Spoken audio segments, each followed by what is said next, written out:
Hello everyone, a very warm welcome to Meenakshi's bio academy. तो मैं हूं मीनाक्षी राजपूत और आज मैं एनालिसिस करने वाली हूं आईआईटी जैम बायोटेक्नोलॉजी 2025 का जो आज पेपर हुआ है।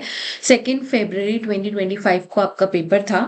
तो उसका हम मेमोरी बेस्ड एनालिसिस करने जा रहे हैं। मतलब जो क्वेश्चंस मुझे आप लोगों ने मतलब बच्चों ने प्रोवाइड कराए हैं, मैं एक बार उनको गो थ्रू करते हुए और आप लोग का जो फीडबैक मुझे मिला है उसी के बेसिस पे हम ये प्रिडिक्ट करेंगे कि क्या कट ऑफ हो सकती है, क्या वो पहले से ज़्यादा जाएगी, मतलब 2024 से हायर जाएगी या लो जाएगी, किस लेवल का पेपर आया है। ये सारी चीज़ें आज हम इसमें डिस्कस करने वाले हैं। ओके, सो एंड तक बने रहना है सभी को, जिससे कि सारी जो भी डिटेल्स हैं आपको मिल जाए। तो सबसे पहले एक बार मैं अपने बारे में बता देती हूँ, क्योंकि यहाँ पे काफ़ी सारे ऐसे बच्चे आएंगे जो कि शायद मुझे पहले से नहीं जानते हैं, है ना। तो मैं आपको बता देती हूँ, मेरा नाम मीनाक्षी राजपूत है and I am gold medallist in MSc microbiology. Okay, so I have qualified all of these exams. मैंने CSIR NET December 2018, 2019 and 2023 qualify किया था। उसके अलावा मैंने सीयूसीटी पीएचडी एंट्रेंस 2019 में क्वालिफाई किया था एंड उसके अलावा मैंने जेएनयू का भी एंट्रेंस क्वालिफाई किया था, जो मैं इसमें मेंशन नहीं कर पाई हूँ क्योंकि वहाँ पे मैंने एडमिशन नहीं लिया था। मैंने सीयूसीटी में एडमिशन लिया था, सेंट्रल यूनिवर्सिटी ऑफ राजस्थान में एडमिशन लिया था थ्रू सीयूसीटी एंड वहाँ पे मैंने 1.5 ईयर्स जो है वर्क किया था and MPAT which is the University of Rajasthan PhD entrance, वो भी मैंने क्वालिफाई किया था एंड वहाँ पे मुझे AIR 1 मिला था। And I have like total research experience of 5 years, दोनों Central University and University of Rajasthan का कंबाइन करके। अभी तक मेरे जो हैं अराउंड 7-8 जो पेपर्स हैं वो ऑलरेडी पब्लिश हो चुके हैं हाई इम्पैक्ट फैक्टर जर्नल्स में। और अगर आप लोग को लिंक चाहिए, if you want to read, तो मैं आप लोग को उनका लिंक्स भी प्रोवाइड करा दूंगी, जो कि मेरे टेलीग्राम चैनल पे आपको मिल जाएगा। एंड टोटल अगर मैं अभी तक देखूँ, इन माई 4 years of teaching experience, I have guided 800 plus IT JAM aspirants and 200 plus CSI Net Life Sciences aspirants. Okay, so अब मैं आप लोगों को भी जर्नी में जो CSIR वाले बच्चे हैं, GAT-B वाले बच्चे हैं, CUET वाले बच्चे हैं, उनको हेल्प करने वाली हूँ थ्रू माई वीडियोज़। ओके, सो अगर आप लोगों ने चैनल को सब्सक्राइब नहीं किया है तो do subscribe my channel and also अगर अच्छा लगता है तो लाइक एंड कॉमेंट भी करना, ठीक है। चलिए, सो हम लोग एनालिसिस स्टार्ट करते हैं। ओके, उससे पहले एक बहुत इम्पॉर्टेंट चीज़, क्योंकि काफ़ी बच्चे एग्ज़ाम देकर आते हैं ना तो बड़ा सैड हो जाते हैं कि मैम अच्छा नहीं गया है। तो एक कुछ लाइन आपके लिए मैंने यहाँ पे लिखी है: इम्तिहान की घड़ी हो या ज़िंदगी का सफ़र, हर मोड़ पर नए रास्ते मिलते हैं जो करते हैं असर।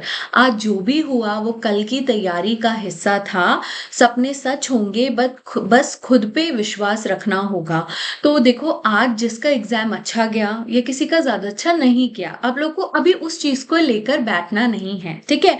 चाहे हम एग्जाम अच्छा कर कर आए हैं, चाहे नहीं इतना अच्छा हो पाया बिकॉज ऑफ एनी रीजन, ठीक है, हम अब उसको लेट गो कर देंगे। अब हम उस पर ध्यान ही नहीं देंगे बिकॉज अभी हमारे पास और 2 एग्जाम्स हैं जो कि जल्दी जल्दी वापस से उनकी डेट जो है ना, जैसे दौड़ के एकदम जैसे एग्जाम की डेट जल्दी जल्दी आ जाती है ना, वैसे वो भी आपके मार्च में स्टार्ट हो जाएगा सीयूईटी एंड गेट भी आपका अप्रैल में होता है ना। तो अभी हमें जो है निराश होके बैठने का टाइम नहीं है। अभी हमको उन एग्जाम्स के लिए वापस से प्रिपरेशन करना है। तो टेक 1 डे और 2 डे, 1-2 दिन अपने दिमाग को शांत करो, घूमो फिरो, खाओ पियो एंड देन फिर से अपनी तैयारी पे लग जाओ। चाहे एग्जाम कैसा भी किया, चाहे आपने बहुत ही अच्छा एग्जाम किया, 100 आउट ऑफ 100 आएंगे, फिर भी आपको गेट बी एंड सीयूईटी में अपीयर होना है। ओके, चलिए। मेरे पास जितना भी बच्चों का फीडबैक आया है, उनसे मुझे ये पता लगा है कि जो MCQs थे वो मॉडरेट टू टफ की तरफ थे। लाइक बच्चों ने, किसी भी बच्चे ने ये नहीं कहा कि मैम MCQs वाला पार्ट जो था वो इजी था, है ना। अब इसमें देखो, मॉडरेट टू टफ में ऐसा नहीं होगा कि सारे ही क्वेश्चन जो थे वो टफ ही हों, है ना। कुछ क्वेश्चंस जो थे इजी भी होंगे, but moderate level and tough level के क्वेश्चंस जो थे वहां पर ज्यादा थे, है ना। कुछ स्पेसिफिक क्वेश्चंस भी शायद पूछे गए हैं, ऐसा मुझे सुनने में आया है, क्योंकि अभी हमने पेपर तो देखा नहीं है। MSQs की अगर बात करूं, जो बच्चों ने बोला कि जितने भी MSQs आए थे वो सभी MSQs जो थे वो बायोलॉजी से थे, है ना? और काफ़ी इन डेप्थ उनमें जो है ऑप्शंस दिए गए थे। तो मतलब एमएसक्यूज़ जो थे वो इन डेप्थ नॉलेज में से आपके आए थे। अगर आपने जो वो टॉपिक्स के जो क्वेश्चंस थे, एमएसक्यूज़ थे, अगर आपने उन टॉपिक्स को डेप्थ में पढ़ा है, तभी आप इनको आंसर कर पाए होंगे। तो ये जो एमएसक्यूज़ थे सारे बायोलॉजी में से थे और किसी सब्जेक्ट से नहीं थे। और एनईटी की बात करें तो एनईटी जो था वो उसमें थोड़े से टफ क्वेश्चंस थे। टफ भी ना कहकर बच्चों से जो मुझे फीडबैक मिला है उसमें मुझे है कि क्वेश्चंस जो थे मैम वो ठीक-ठीक थे, वाज़ नॉट टू टफ, बहुत ज़्यादा टफ भी नहीं थे, बहुत ज़्यादा ईज़ी भी नहीं थे, मॉडरेट थे, बट लेंथी थे। सॉल्व करने में टाइम लग रहा था कि जैसे अगर हम 2024 का पेपर देखते हैं अगर रेफरेंस में, तो उसके कंपैरिजन में questions were lengthy, NET questions were lengthy, okay. And अगर वहीं पे जो मेरे पास फीडबैक आया फिजिक्स, केमिस्ट्री, मैथ्स का, उसमें मुझे यही मिला है कि बहुत ज़्यादा डिफ़िकल्ट भी नहीं थे, तो बहुत ज़्यादा ईज़ी भी नहीं थे। कहीं मतलब मॉडरेट सा जो था क्वेश्चंस थे, but again NET was again थोड़ा-सा जो था टफ था। ओके, टफ था मतलब लेंदी होने की वजह से टफ था। क्वेश्चन डायरेक्ट नहीं पूछे गए थे, तो क्वेश्चन को डिकोड करने में भी काफ़ी बच्चों को प्रॉब्लम आ रही थी। ठीक है, सो जैसा कि बच्चों ने मुझे ये भी बताया कि मैम कुछ जो क्वेश्चंस आए थे एनईटी में, वो थोड़ा टिफ़र लेवल के क्वेश्चंस आए थे। जैसे टिफ़र में कुछ रिस्ट्रिक्शन एंजाइम को लेकर के क्वेश्चन आ जाते थे, थोड़ा-सा लेवल जो था वो थोड़ा हाई था एनईटी का। तो ये था आपका ओवरऑल एक फीडबैक, ठीक है? तो अगर मैं इस फीडबैक को देखती हूँ जो आपका फीडबैक आया, देखो अभी हम इसको देख कर के ये तो प्रिडिक्ट नहीं कर सकते कि एक्सपेक्टेड कट ऑफ क्या होगी, बट जहां तक समझ में आ रहा है एक्सपेक्टेड कट ऑफ जो होगी वो 2024 से कम होगी। जैसे 2024 में हमारी एक्सपेक्टेड कट ऑफ जो गई थी इट वाज 44 मार्क्स। तो जहां तक मुझे लग रहा है जैसे 2023 की कट ऑफ तो समवेयर अराउंड 33 मार्क्स थे, तो आपकी यहाँ पे जो मुझे कट ऑफ लग रही है एक्सपेक्टेड 35 से एक्सपेक्टेड जो मुझे लग रही है वो मैं कह सकती हूँ कि 2023 में इट वाज 33, तो 33, 35 से 39, 38 के बीच में जा सकती है अभी जितना पेपर का लेवल मुझे समझ में आ रहा है उससे। बाकी जब एक बार आपका क्वेश्चन पेपर आ जाएगा तो हम उससे और इसको बता पाएंगे और इजी होगा हमारे लिए प्रिडिक्ट करना। अभी तो मतलब कि प्रिडिक्ट करना थोड़ा सा डिफिकल्ट है, बट जो फीडबैक आया है उसके बेसिस पे मैं इतना कह सकती हूँ। ठीक है, चलिए, सो एमएसक्यूज जो थे वो जैसा कि मुझे पता लगा कि सारे बायोलॉजी से थे, है ना? तो कुछ एक क्वेश्चन आया था लैक आई से। अब मुझे सब बच्चों को पूरे ऑप्शंस तो याद नहीं थे खैर, पर लैक आई से एक क्वेश्चन आया, मतलब आपका मॉलिक्यूलर बायोलॉजी से एक क्वेश्चन आया। एक क्वेश्चन टेक्निक से भी था जो कि आगे मैंने शायद लिखा भी है, तो वो भी हम देखेंगे। But all questions for from biology, in depth knowledge, in depth मतलब क्वेश्चंस जो थे वो आए थे। अगर आपने उस टॉपिक को डेप्थ में पढ़ा है तभी आप उसको इजीली आंसर कर पा रहे होंगे। ओके, सो एक काफी इजी क्वेश्चन था जो कि ऑर्डर ऑफ सेल साइकिल था, है ना? सेल साइकिल के फेजेस का था, तो ये सभी को पता है। तो ऑप्शंस तो नहीं पता है, बट ऐसा ही कुछ क्वेश्चन रहा होगा। तो ये जो क्वेश्चन था इसमें आपको जो भी नाइट्रोजनस वेस्ट जो भी एक्सक्रीट करते हैं बोनी फिशेज, लायन और बर्ड्स, इसके ऊपर था, इसमें आपको मैच करना था और शायद 3 ही ऑप्शंस थे। तो बोनी फिशेज जो होती हैं वो आपकी अमोनिया एक्सक्रीट करती हैं, लायंस जो हैं दे excrete urea, and birds will excrete uric acid. तो ये आपका रहा होगा क्वेश्चन अगर एग्जैक्टली ऐसा था तो। Next is what are not the component of apoptosome, and ये एमएसक्यू में आया है। तो इसके अंदर जहां तक अगर हम कंपोनेंट्स देखें तो आपका जो कंपोनेंट होता है, एक होता है साइटोक्रोम सी, कैस्पेजेस होते हैं, कैस्पेस 9 रहता है इसका कंपोनेंट अपोप्टोसोम का।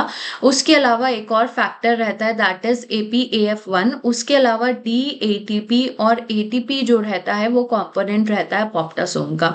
तो अब ऑप्शंस नहीं पता है, बट इनके अलावा अगर कोई ऑप्शन रहा होगा तो वो नॉट द कंपोनेंट में आ जाएगा। ओके, चलिए, example of synthetic auxins and synthetic cytokinins में आए थे। तो ये जो था कुछ बच्चों ने बोला कि शायद ये कुछ बच्चे बोल रहे थे एमएसक्यू में था, कुछ बच्चे बोल रहे थे एमसीक्यू, बट एमसीक्यू में ही मुझे समझ में आ रहा है ये था। इसके ऑप्शंस नहीं पता है, पर synthetic auxins and synthetic cytokinin से का आपका पूछा गया था। जियाटिन वगैरह रहा होगा ऑप्शन में साइटोकाइनिन में, राइट। एंड ऑक्सिन्स के ऊपर तो ऑलरेडी एक क्वेश्चन आ भी चुका है, आई गेस ईयर 2022 में पूछा गया था, दैट वाज एमएसक्यू। तो अभी एमसीक्यू है, एमएसक्यू है, ये तो अभी आई थिंक आप लोग बता सकते हो कमेंट सेक्शन में। और क्या ऑप्शंस थे इसमें? ऑप्शन अगर एक में ही दोनों एक एक नाम पूछे गए थे या अलग अलग था? अगर अलग अलग था तो एमएसक्यूज में हो सकता है, या फिर एक नाम ऑक्सिन का और एक नाम साइटोकाइनिन का, इस तरीके से हो सकता है आपको ऑप्शंस। तो ऑप्शंस को देखकर ही पता लगेगा कौन। ओके, सो एक ये क्वेश्चन आया था मैच द फॉलोइंग में इंटरैक्शन के ऊपर, कमेंसलिज्म, मोमेंसलिज्म, म्यूचुअलिज्म एंड प्रेडेशन के ऊपर। सो यहाँ पे जो है आपको इंटरैक्शन दी गई है और यहाँ पे टाइप ऑफ इंटरैक्शन कौन सा है, ऑप्शन दिए गए, आपको मैच करना था। तो ये कुछ ऑप्शन है, ऑप्शंस मेरे पास कंप्लीट नहीं है तो इसलिए हम इसको कंप्लीटली आंसर नहीं कर पाएंगे। जैसे ट्री एंड एंट का म्यूचुअलिज्म हो सकता है ना, और बाकी प्रेडेशन हो सकता है लेनिक्स एंड फॉक्स का, राइट। सो काफी अभी ऑप्शंस नहीं है तो पूरा इसको हम सॉल्व नहीं कर पाएंगे, बट एक ऐसा भी क्वेश्चन आया था जो कि आई थिंक इजी है, बहुत ज्यादा टफ ये नहीं रहा होगा। Okay, again very easy question, down syndrome में आपसे पूछा गया था ट्राइसोमी ऑफ विच क्रोमोसोम, तो ट्राइसोमी ऑफ क्रोमोसोम नंबर 21 होती है, राइट। तो ये काफी इजी रहा होगा। देन एक क्वेश्चन और आया था, which one of the following is not the reverse transcriptase activity, कौन से रिवर्स ट्रांसक्रिप्टेज की एक्टिविटी नहीं है? तो रिवर्स ट्रांसक्रिप्टेज जो होता है उसके पास में 3 एक्टिविटीज होती हैं बच्चों, कि वो आरएनए से डीएनए बना देता है, ठीक है, एक एक्टिविटी ये होती है।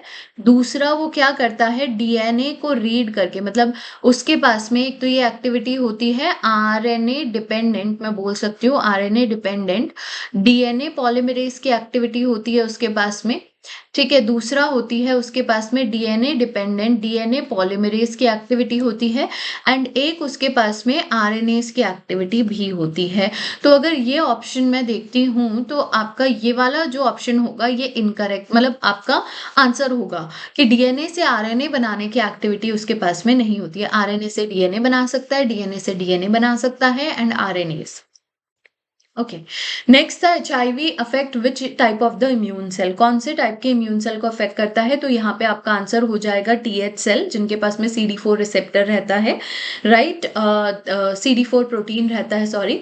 टेक्निक्स के ऊपर एक एमएसक्यू आया था, that which one is used for the DNA, तो यहाँ पे मतलब थोड़ा सा क्वेश्चन मुझे क्लियर नहीं, विच one is used for the DNA separation था, क्या क्वेश्चन था, बट यहाँ पे पॉलीक्लोमाइड जेल इलेक्ट्रोफोरेसिस भी परफॉर्म फॉर द प्रोटीन्स, क्योंकि प्रोटीन का साइज यूजुअली छोटा होता है, एंड पॉलीक्लोमाइड जो होते हैं उनमें जो पोर साइज होता है वो यूजुअली स्मॉलर होता है as compared to the agarose, and जो डीएनए होता है उसका साइज बड़ा होता है, इसीलिए हम एग्रोज यूज करते हैं डीएनए के लिए, राइट। वेस्टर्न ब्लॉटिंग तो एक पर्टिकुलर डीएनए फ्रेगमेंट को प्रोटीन को फाइंड आउट करने के लिए मिक्सचर में से, तो हम वेस्टर्न ब्लॉटिंग करते हैं, and northern blotting is for RNA. कोई स्पेसिफिक आरएनए आपको देखना है मिक्सचर में से तो हम नदर्न ब्लॉटिंग करते हैं, तो इस हिसाब से आंसर ए होना चाहिए।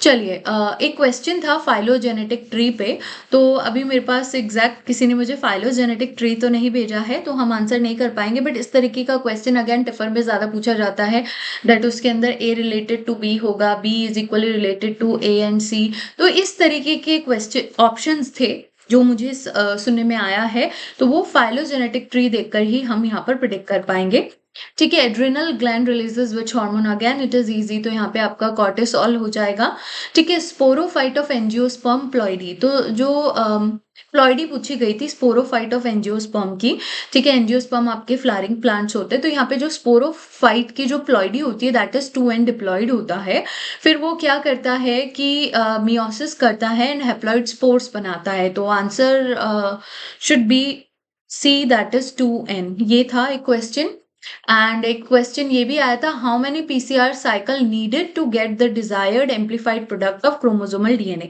अभी यहाँ पे ना मुझे थोड़ा सा डाउट है कि एग्जैक्ट लैंग्वेज क्या थी क्वेश्चन की, क्योंकि क्या होता है अगर आपका एक longer fragment of the DNA है ना, if you have the longer fragment of the DNA और आपका जीन जो है यहाँ पे बाइंड कर रहा है, तो आपका डिजायर्ड प्रोडक्ट जो है वो सिर्फ इतना है, बाकी का ये जो सारा है ये एक्स्ट्रा है ना। तो इफ यू वांट, अगर आपका लॉन्गर डीएनए है एंड जो आपका जो डिजायर्ड प्रोडक्ट है वो शॉर्टर डिजायर्ड प्रोडक्ट है, तो उस केस में जो आपको आपका डिजायर्ड प्रोडक्ट मिलता है वो आफ्टर 3 साइकिल्स मिलता है, ठीक है, मेरे ख्याल से आंसर इसका 3 साइकिल्स होना चाहिए, ठीक है? चलिए, सो यहाँ पर क्वेश्चन ऑन पोरफायरिन रिंग आया था। क्वेश्चन कुछ ऐसा था that porphyrin ring is non functional in. तो देखो, chlorophyll, haemoglobin and leg haemoglobin तीनों के अंदर जो पोरफायरिन रिंग रहती है वो फंक्शनल रहती है, बट हीमोसाइनिन के अंदर जो होती है पोरफायरिन रिंग जो होती है वो नॉन फंक्शनल रहती है। इसके अंदर जो सेंट्रल मेटल आयन होता है दैट इज कॉपर, राइट? तो मेरे ख्याल में इसका आंसर हीमोसाइनिन होना चाहिए। Okay, next is polymyxin action. देखो, पॉलीमिक्सिन एक्शन पे क्वेश्चन आया, अब ये नहीं पता कि क्या ऑप्शंस रहे थे। तो it binds with the, basically वो क्या करती है, जो लाइपोपॉलीसेकेराइड मेम्ब्रेन होती है, outer membrane which is found in the gram negative bacteria, उससे बाइंड करती है और उसको डिसरप्ट करती है, ठीक है? तो इसके दो आउटकम्स निकलते हैं कि एक तो मेम्ब्रेन की परमेबिलिटी इंक्रीज हो जाती है, सेकेंड सेल डेथ भी हो जाती है, बिकॉज ऑब्वियसली सेल वॉल जो है उसने वहां पे डिसरप्ट कर दी है। एक क्वेश्चन जो है न्यूमेरिकल इस पे आया था कि initial number of bacterial cell is 10 to the power 4, final is 10 to the power 8। आपको टोटल टाइम दिया गया है कि 10 टू द पावर 4 से 8 होने में कितना टाइम लगा, पर जनरेशन टाइम आपको निकालना है। तो अभी ये नहीं पता है कि कितना डेसिमल में आपसे पूछा गया है, तो मैंने राउंड ऑफ करके सॉल्व कर दिया है। आप भी इसी तरीके से सॉल्व करके आंसर निकाल सकते हैं। तो यहाँ पे 10 टू द पावर 8 आपके फाइनल सेल हो गए, ये वाला हम फॉर्मूला लगाने जा रहे हैं, ठीक है? तो आपने सॉल्व किया यहाँ पे जनरेशन टाइम निकालने के लिए, total time by number of generation. पहले हमने नंबर ऑफ जनरेशन के लिए सॉल्व किया है and then we are solving for the generation time. तो somewhere around 27 minutes point something ये आंसर आएगा, एग्जैक्ट नहीं आएगा। और यहाँ पे भी यू विल गेट 13.29, है ना? यहाँ पे भी आपका 13.29 आएगा अगर आप इसको लिखोगे। मैंने तो राउंड ऑफ करके लिख दिया है यहाँ पे, बाकी आप एक बार इसको और सॉल्व कर सकते हो। 13.360 by 13.29, so will get 27 point something. तो आपको डेसिमल में कुछ आंसर करना था, तो वो आप देख लीजिएगा एक बार सॉल्व करके, बट आंसर 27 पॉइंट समथिंग ही आपका आएगा। Okay, then which one is not asymmetric cell? इसके ऑप्शंस मुझे नहीं पता लगे कि क्या ऑप्शंस थे। और मुझे जो सुनने में आया कि काफी क्वेश्चंस जो पूछे गए वो जेनेटिक्स में से पूछे गए, ठीक है? जेनेटिक्स में क्वेश्चन से कुछ आपको जीनोटाइप दिया गया था, टेस्ट क्रॉस करवाया गया था, कुछ इस तरीके का क्वेश्चन आया था। अब वो क्वेश्चन जो है बच्चों को एग्जैक्टली याद नहीं, क्योंकि लेंदी क्वेश्चंस थे, थोड़ा लंबे क्वेश्चंस थे। तो बट जहाँ तक मुझे क्वेश्चन समझ में आया, बहुत ज़्यादा डिफिकल्ट नहीं थे, काफ़ी बेसिक कॉन्सेप्ट पर लग रहा था मुझे वो क्वेश्चन, बट पूरा क्वेश्चन कोई बच्चा एक्सप्लेन नहीं कर पाया। एंड कुछ क्वेश्चन आपके हार्डी वेनबर्ग पर भी आए हैं, ठीक है? हार्डी वेनबर्ग पे क्वेश्चन जो है आपको सॉल्व करने का नहीं आया था, कुछ स्टेटमेंट दिए गए थे और उसके ऊपर क्वेश्चन था, हार्डी वेनबर्ग से रिलेटेड ही कुछ स्टेटमेंट्स थे और कुछ पॉपुलेशन का साइज दिया गया था एंड आपसे पूछा गया था हार्डी वेनबर्ग में रैंडमली मेटिंग कर रही है, ऐसा ऐसा कुछ ऑप्शंस मुझे समझ में आए, बट एग्जैक्ट क्वेश्चन नहीं पता लगा। बट जेनेटिक्स में और हार्डी वेनबर्ग पे क्वेश्चन था। ओके, सो अगर जितने ये मेरे को भी क्वेश्चंस मिले हैं, मैंने इसका एनालिसिस आपको करके दिखाया है, तो जितने भी एमसीक्यूज है अगर मैं देखूं तो they were not tough, they were moderate level, ठीक है? मैं बहुत इजी नहीं बोलूंगी बिकॉज जैसे कई बच्चे जो हैं उन्होंने प्रीवियस ईयर अभी कुछ पेपर्स सॉल्व करे तो उस पर देखा कि काफ़ी इजी क्वेश्चंस है। अगर मैं 2023 के लूँ, 2022 के क्वेश्चंस उठाऊं, 2023 के क्वेश्चंस उठाऊं, 2024 के क्वेश्चंस उठाती हूँ तो काफ़ी इजी लेवल के हैं, है ना? तो उसके कंपैरिजन में थोड़ा लेवल हाई था, तो आई कैन से कि एमसीक्यूज मॉडरेट थे, है ना? कुछ तो टफ थे, 2-4 टफ होंगे, हो सकता है कुछ मैंने यहाँ पे मेंशन भी नहीं किए क्योंकि काफ़ी कम क्वेश्चंस ही मुझे मिल पाए आप लोगों से, मेमोरी बेस्ड क्वेश्चंस जो थे। एंड एमएसक्यूज जो थे, 3-4 एमएसक्यूज हमने देखे, तो सारे बायो में से थे। एंड एनएटी जो थे वो टफ एंड लेंदी थे, तो क्वेश्चंस एग्जैक्ट क्या थे वो किसी को याद नहीं है। पिछली बार काफ़ी सारे क्वेश्चंस मुझे मिल गए थे एनएटी के, क्योंकि क्वेश्चन शॉर्ट एंड डायरेक्ट पूछे गए थे। इस बार थोड़े लेंदी हैं, बट जो भी है कट ऑफ जो है वो 2024 से कम ही जाएगी, ये तो फॉर श्योर है, ठीक है? एंड आई होप आपको ये जो एनालिसिस है ये समझ आया होगा। अगेन, किसी भी बच्चे को ना बिल्कुल भी निराश नहीं होना है, अपना 1-2 दिन का टाइम लो, अपने दिमाग को जो है थोड़ा सा शांत करो, काम करो, पॉजिटिव करो एंड फिर से गैट बी सीयूईटी की तैयारी के लिए लग जाओ, क्योंकि ये जो एग्जाम है ना, अभी हमारे पास अपॉर्चुनिटीज हैं, है ना? ऐसा नहीं है कि हमारे पास अपॉर्चुनिटीज नहीं है, तो अभी हमको उसके लिए फिर से तैयारी करनी है, ठीक है? एंड जिसका एग्जाम जैसा भी गया है बिल्कुल भी स्ट्रेस नहीं लेगा कोई भी बच्चा, एंड आगे वाले एग्जाम्स के लिए तैयारी करेंगे। ओके, चलिए, thank you so much everyone. अगर वीडियो अच्छा लगा है तो do like the session. Bye bye, take care.